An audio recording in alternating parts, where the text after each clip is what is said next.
Olá pessoal, então hoje, dia 8 de março de 2023, é meu aniversário, eu tô completando 21 anos. E bom, faz um tempo que eu não apareço por aqui.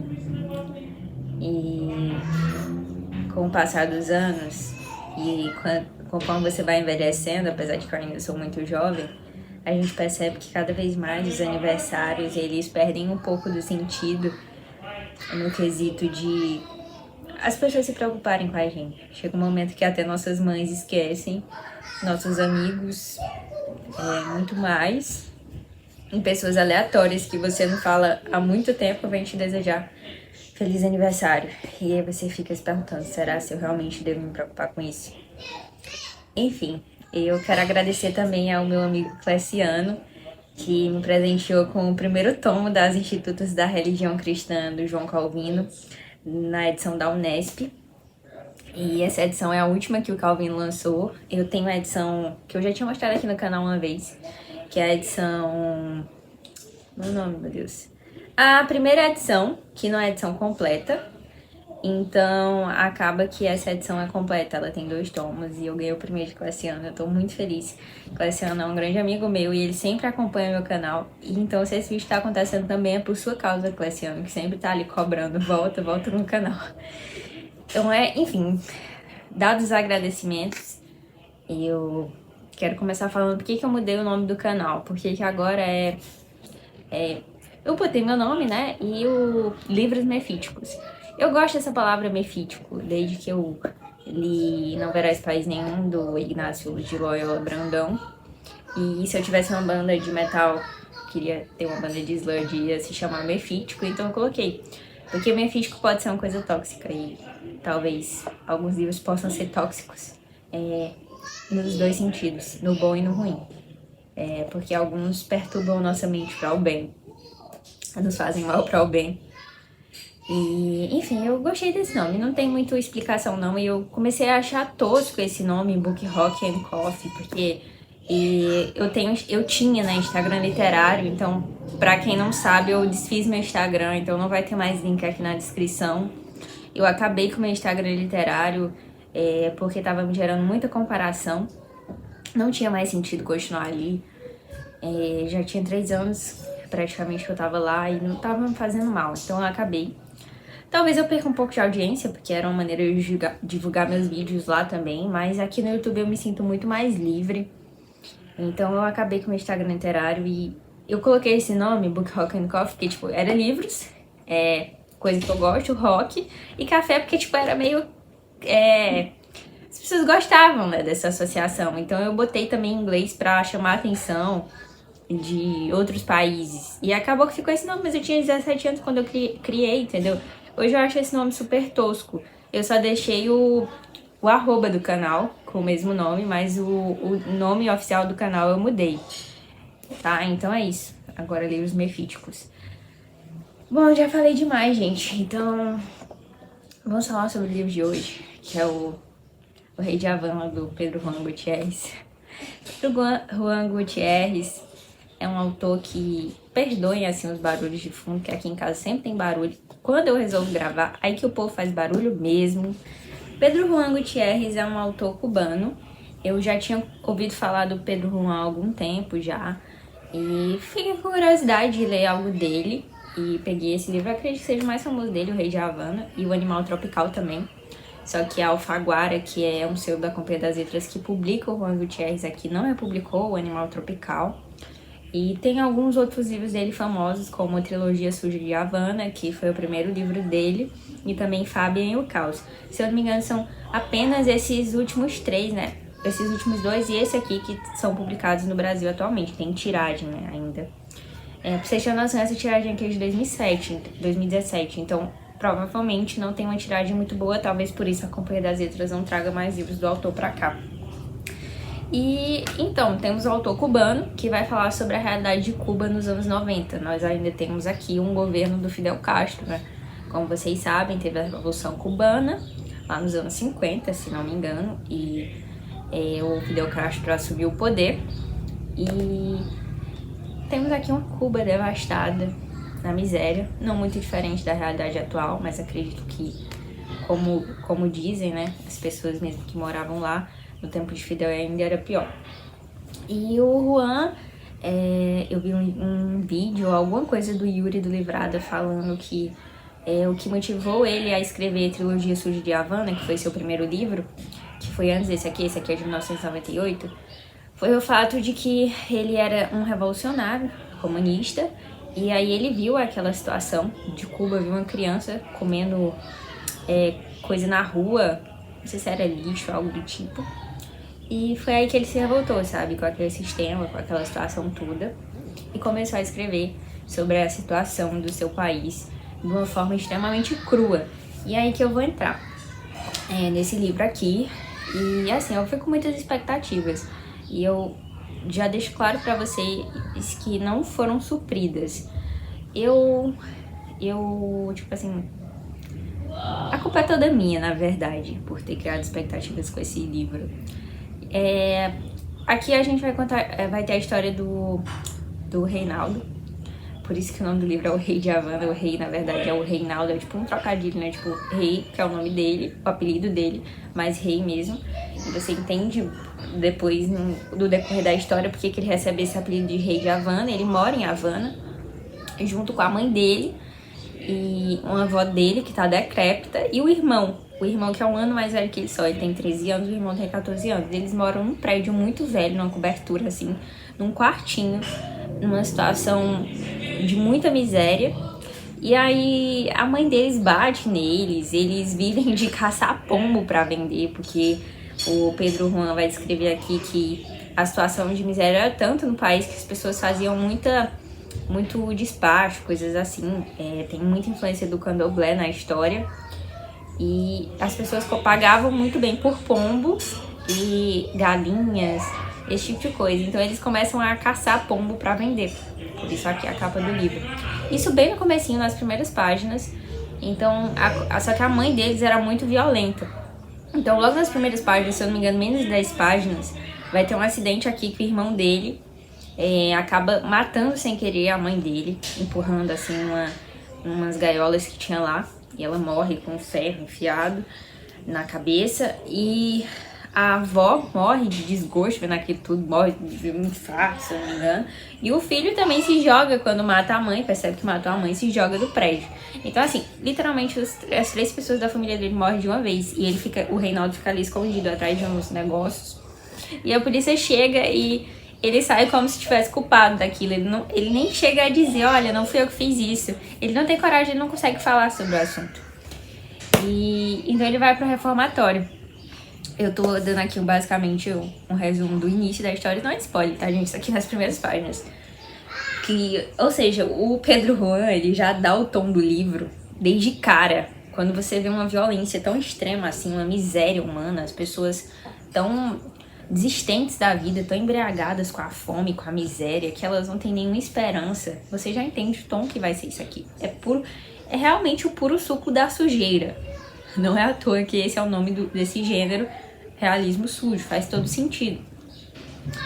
E aí, assim, o que me incomodou nessa história é o fato de que é muita pornografia, gente, muita pornografia a todo tempo, cenas de sexo com mulher, cenas de sexo com travesti e, bom, cenas de sexo com homem, cenas de sexo com, enfim, tudo que você imaginar aqui, desde incesto, necrofilia, situações de pedofilia, você vai ver aqui nesse livro. É realmente sujo e cruel. E algumas pessoas levantam uma coisa que claramente é a intenção do autor, que é a questão de fazer expor a situação que ele vivia. Porque é tão sujo tudo que ele vive? Por que ele só consegue expor isso? Porque era essa a realidade dele. Então o Pedro Juan, ele é um autor muito aclamado pela crítica, ele é um autor aí de alta literatura, vamos dizer assim.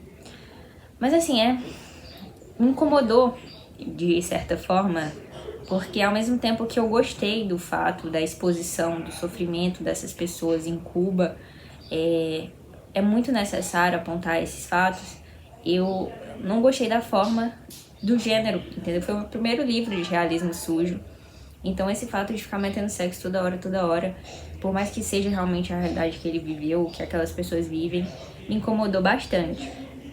Então, isso foi uma coisa que me fez não gostar do livro, apesar de eu entender certos pontos aqui que são apresentados. Então eu tô deixando pra vocês claro, isso eu não indicaria esse livro pra ninguém, entendeu? Eu sei que tem gente que gosta, eu sei que tem pessoas que amam esse autor, mas provavelmente eu vou parar aqui com ele. Eu não pretendo ler mais nada do Pedro Juan Gutierrez, porque não é o meu tipo de livro. Eu realmente não gostei do realismo sujo, não é o tipo de coisa que eu gosto de ler. Eu fiquei extremamente incomodada. Eu não via a hora da leitura acabar, porque eu não aguentava mais ter aquelas coisas nojentas, sabe? Tipo, mas quando o Reinaldo ele sai do reformatório, ele tem um senso de masculinidade muito grande que não deixa ele admitir pra si mesmo que ele é bissexual. E a gente vê isso ao longo do livro, porque ele várias vezes vai fazer sexo com homens e ele não admite pra si mesmo, sabe? Aquela situação. Ele é uma pessoa extremamente sexual. Você vai ver que o personagem o tempo todo ele vai tá fazendo sexo com uma mulher que ele arranja e é um loop infinito esse livro de miséria, de desgraça, de sofrimento, de fome. E aí ele foge ali do reformatório num momento que tá tendo uma viagenzinha que o reformatório faz. E ele sai dali. E ele vai vivendo umas situações de tipo pedinte. Tem um momento que ele arranja um santo da igreja. Ele não sabia nem o que era um santo. Ele achava que aquilo era um boneco, porque ele nunca tinha ido pra igreja. A família dele odiava Deus, a religião. São pessoas que desistiram de fato de tudo. E ele começa a pedir esmola com o santo, porque as pessoas ficavam mais suscetíveis àquilo. E aí, ao longo da história, ele vai conhecendo algumas mulheres. A mais, assim, icônica é a Magdalena, que é a mulher que ele fica a maior parte do tempo do livro. Que essa mulher, ela vende amendoim e ela um dia ajuda ele. Ele passa a viver com ela. E eles vão ter aquela relação visceral. Ela se prostitui para conseguir sustentar eles. No próprio livro ele vai dizer que ele não vive de horas, né? Ele vive de minutos. A vida dele, tipo, ele tem que conseguir o que comer no dia. Ele não tem uma vida a longo prazo. Tem dias que eles passam dias sem comer. E o único alimento deles é o sexo e a cachaça, que é o que eles vivem aqui. E você vê em vários momentos as pessoas passando por umas situações do tipo, além da miséria enorme, da pobreza, você vê que o Reinaldo, quando ele tem alguns momentos de escape, de oportunidade de trabalhar, de uma vida melhor, porque ele conhece várias mulheres ao longo da narrativa que oferecem uma vida melhor pra ele, ele sempre tá assim, ficando com várias pessoas, e essas pessoas sustentando ele, e essas pessoas dando oportunidades pra ele, e ele sempre escolhe o mais miserável, porque ele se acostuma com aquilo, entendeu? Então ele não consegue se acostumar com a boa vida. É uma coisa bizarra, assim. E ele não consegue ficar preso num trabalho, ele não consegue sair dessa vida de miséria, de destruição total. Então, você vai vendo que ele gosta do mau cheiro. Ele conhece uma mulher cheirosa, ele prefere a Magdalena, porque ela sempre tá fedendo. Ele prefere sentir o cheiro de sovaco dela, tipo, essas descrições. E, gente, umas coisas assim muito absurdas que tem nesse livro. E eu entendo o trabalho desse livro como literatura. E é por isso que eu li esse livro. Mas eu não sou obrigada a dizer que eu gostei desse livro só porque, tipo, ele é aclamado pela crítica, sabe? Então, eu realmente não gosto desse tipo de livro que é só sexo toda hora. Tipo assim, tem momentos que não é só sexo. Eu entendi que a proposta do autor era fazer uma crítica através dessa vida de miséria e de sexo toda hora. Mas isso me encheu o saco, sabe? Eu não quero ler mais livros desse tipo. Mas aqui, um ponto interessante, né? Que você vai ver histórias de meninas que perdem a virgindade com 8 anos de idade. Você vai ver histórias de pessoas que matam da forma mais banal possível. Pessoas que se masturbam no meio da rua como se fosse normal, numa praça. Você vai ver histórias de pessoas que são presas por vender leite em pó, porque em Cuba a escassez de alimento é tão grande que as pessoas são presas por vender leite em pó. Nessa situação aqui. E o autor é até bem irônico com isso. Ele fala, nossa, olha que grande crime ele cometeu, ele estava vendendo leite em pó. Porque era no mercado negro. E essas coisas só eram vendidas no mercado de dólar, porque em Cuba não tinha para vender esses alimentos básicos. Tem outra cena aqui que tá tendo um carnaval E ele cita aquele termo romano panis et circenses, que é pão e circo, que o governo tá oferecendo um pouquinho de circo para aquele povo esquecer da miséria que eles vivem. E aí as pessoas brigam por uma cerveja, tipo, não tem cerveja, tá ligado? É uma escassez terrível, as pessoas brigam por um frango frito, pra comprar um frango frito. Então, ao longo da história você vai vendo todas essas coisas e dando desespero, sabe? Outra coisa, um ponto positivo desse livro é que é um livro muito engraçado. Eu rachei muito em algumas partes, mas o fato de, como eu falei, ser um livro tão pornográfico me incomodou muito. Eu, de verdade, eu só terminei esse livro porque eu queria poder concluir e falar que, olha, eu terminei. Eu tenho uma opinião sobre esse livro, mas me incomodou muito essas partes. E eu já tava de saco cheio. Chegou assim na metade do livro, eu tava assim, meu Deus, acaba, eu não quero ler mais isso, não quero ler mais isso. Nunca mais que eu vou ler nada desse homem. A não ser que ele tenha um livro que não seja tão pornógrafo, tipo, porque não é que ele é um autor ruim, é porque o tema, a temática que é abordada, da forma que é abordada, não me apetece, entendeu? Então é isso. Eu vou ler aqui uma frase do livro que resume bem o que o livro quer tratar. Eu vou ler aqui. O ser humano se acostuma com tudo. Se todos os dias nos derem uma colherada de merda, primeiro a gente reage, depois a gente mesmo pede ansiosamente a colherada de merda e faz de tudo pra comer 2 colheradas e não só uma. Essa frase resume esse livro, porque é exatamente isso.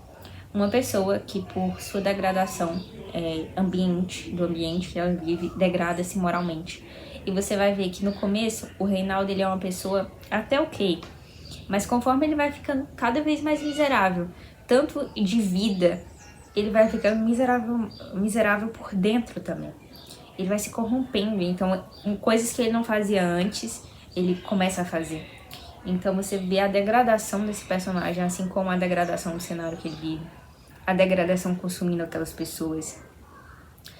Enfim, outra coisa que eu queria falar sobre uma questão que teve aqui, que o autor aborda, de uma moça, não vou falar quem é, porque tipo, que ela acaba conhecendo um estrangeiro e esse estrangeiro promete uma boa vida pra ela. As pessoas sempre estão aqui nesse livro falando de sair de Cuba. A maioria das pessoas tem um sonho de sair desse lugar. E as que não têm é porque já estão tão contaminadas que pra elas tá tudo certo, sabe? Elas não querem sair daquela realidade de medíocre que elas vivem, daquela realidade de miséria. E aí eles vão... Essa moça, ela vai pra Itália e lá ela assina um contrato que ela não provavelmente estava em italiano, ela assina.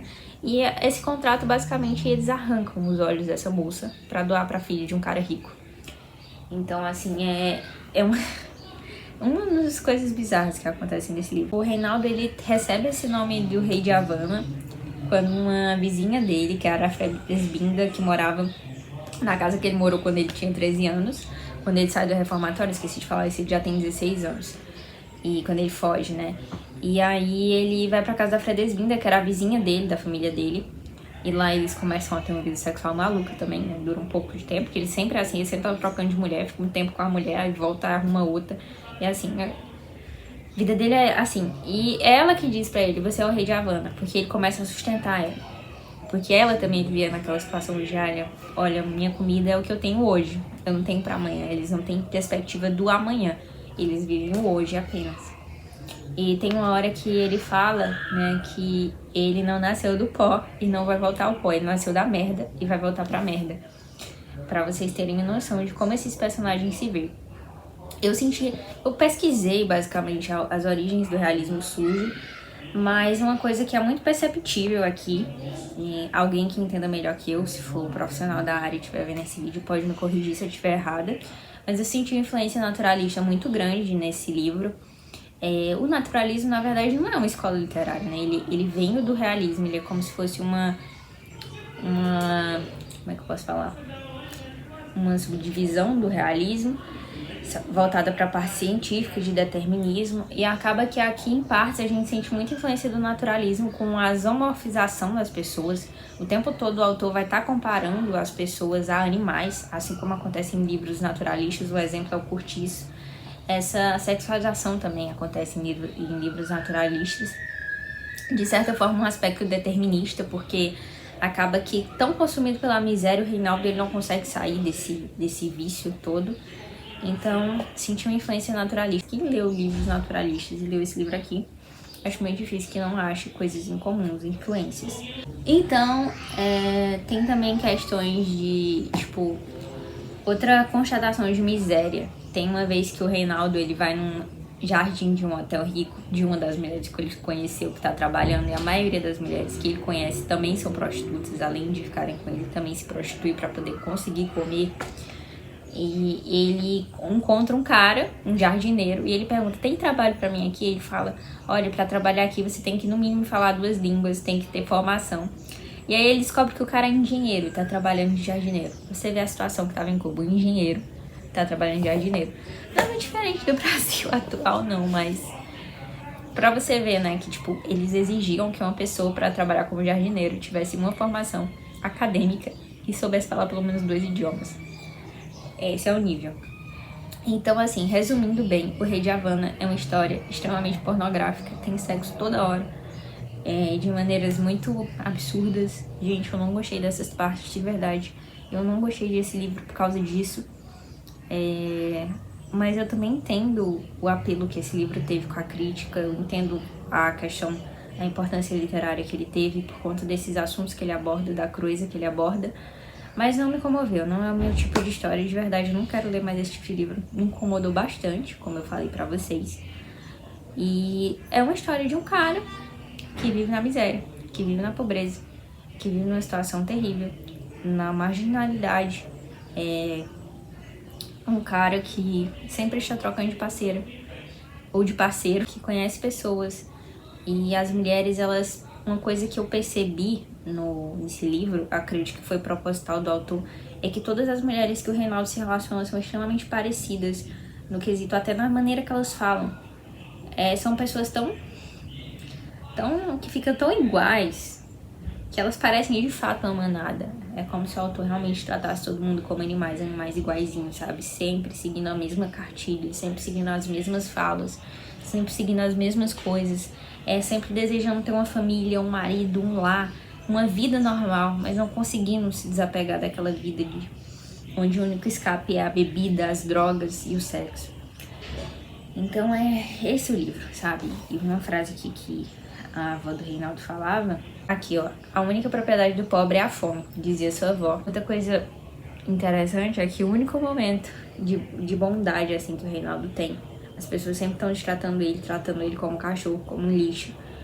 Um dos poucos momentos que ele é tratado bem, além das mulheres, pelas mulheres que querem tratar com ele, é por um pastor protestante que ele encontra no ônibus. E o cara paga a passagem dele, sabe? Ele fica impressionado com aquela bondade de tão corrupta que era a moralidade daquelas pessoas. Tô deixando claro que eu não recomendo.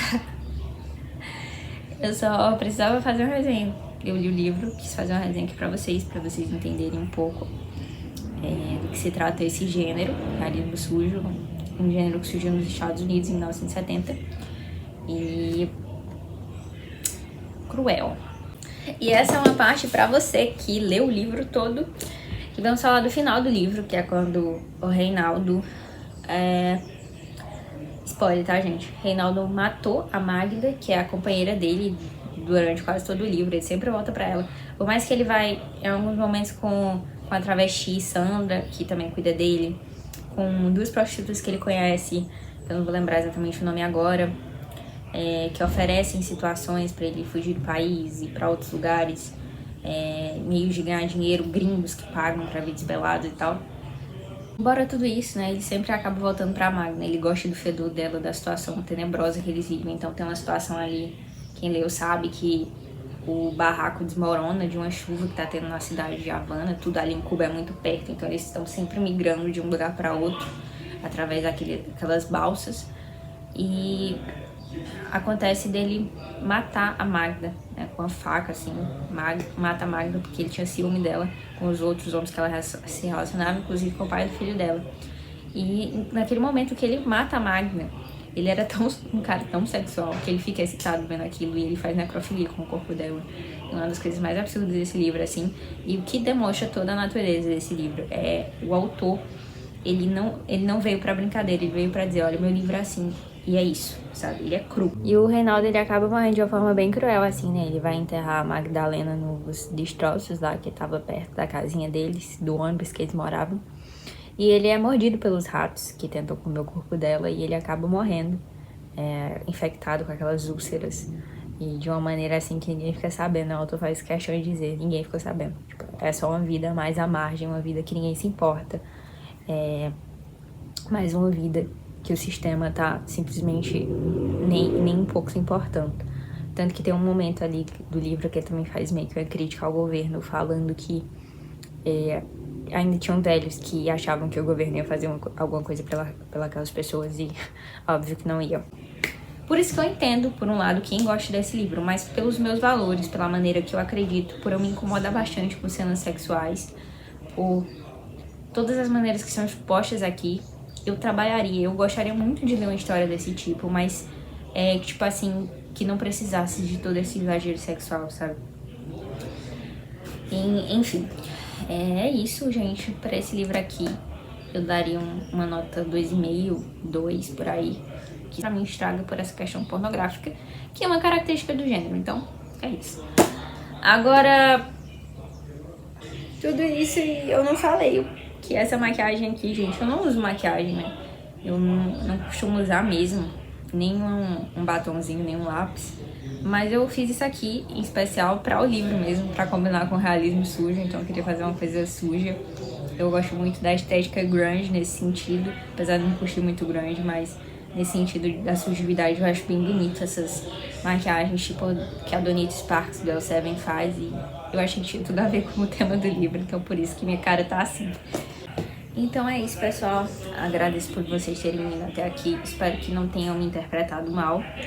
Eu acredito que tem gêneros, mesmo na alta literatura, que você vai entender porque que aquele gênero faz sucesso, ou porque as pessoas aclamam, mas não vai ser pra você.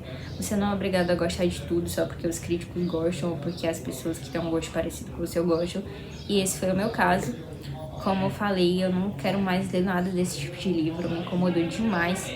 Eu me esforcei para terminar esse livro. Eu super leria um livro sobre a situação cubana, mas não dessa forma. Entendeu? Tipo assim, pra mim o problema não é falar que teve sexo, que teve aquela situação. Pra mim o problema é as descrições exageradas toda hora disso, sabe? Tipo, uma coisa é você falar, você tá narrando um livro e você fala, ai, nossa, o personagem transou com não sei quem. Outra coisa é as descrições de toda hora, entendeu? Mas como eu falei, ingenuidade minha, eu já deveria esperar, só que eu não achei que ia ser tanto. Foi a minha primeira experiência e parei por aqui. É isso, pessoal. Desculpa qualquer coisa, desculpa as repetições, eu precisava deixar bem claro. E talvez ainda tenha gente que não entenda. Então, obrigado. É isso. Fiquem com Deus.